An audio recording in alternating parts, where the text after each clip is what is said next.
এত রাগ কেন? ঢাকার প্রতি ঘিন নেওয়া গেছে। এখন তো দেখতেছি বড় গরুগুলা কইরা আমাদের খামারের আরো লস। বলা যায় না, কারকে দেখান যায়, ভিতরে তো ফাটিয়ে যাচ্ছে। রাত পোহালে এই দরজায় করা নাড়ছে পবিত্র ঈদুল আজহা। ঈদকে কেন্দ্র করে গত কয়েকদিন রাজধানীর কোরবানির পশুর হাটগুলো বেশ জমজমাট ছিল। তবে শেষ মুহূর্তে এসে রাজধানীর বেশিরভাগ কোরবানির পশুর হাট ইতিমধ্যে ফাঁকা হয়ে গিয়েছে।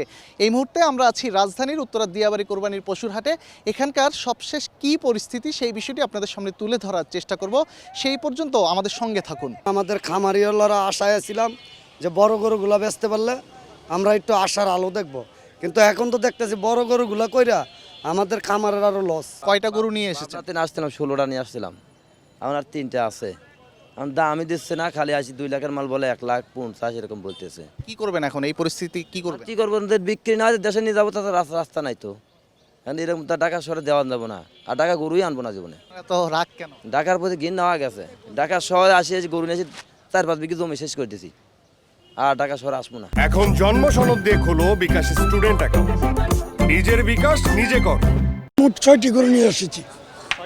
6টি গরুর মধ্যে এখন পর্যন্ত কয়টি গরু বিক্রি করবেন? একটি গরু বিক্রি করছি। 6টি গরুর মধ্যে মাত্র একটি গরু বিক্রি করতে পারছেন। তো কি করবেন এখন?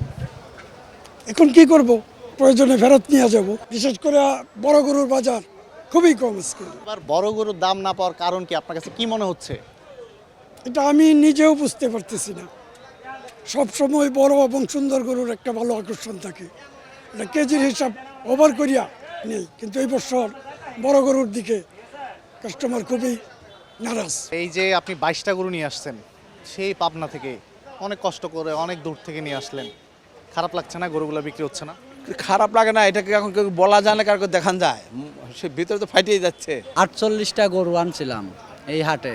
প্রত্যেক ডুগাতে একটা গরু পিস, মানে একটা পিস থেকে 1000 করে টাকা নেওয়া হয়েছে। 48,000 টাকা নেওয়া হয়েছে 48টা গরু থেকে। কালকে 2,70,000 যে গরু বিক্রি দাম বলছে, সেই গরু আজকে 2 লক্ষ টাকা বেচে থুয়ে গেলাম। 70,000 টাকা লসে বিক্রি করলেন, কেন বিক্রি করলেন? বিক্রি করলাম, এখন কি করব এই গরুটা নিয়ে? কাস্টমার নাই, এই গরুটা নিয়ে কি করব আমি?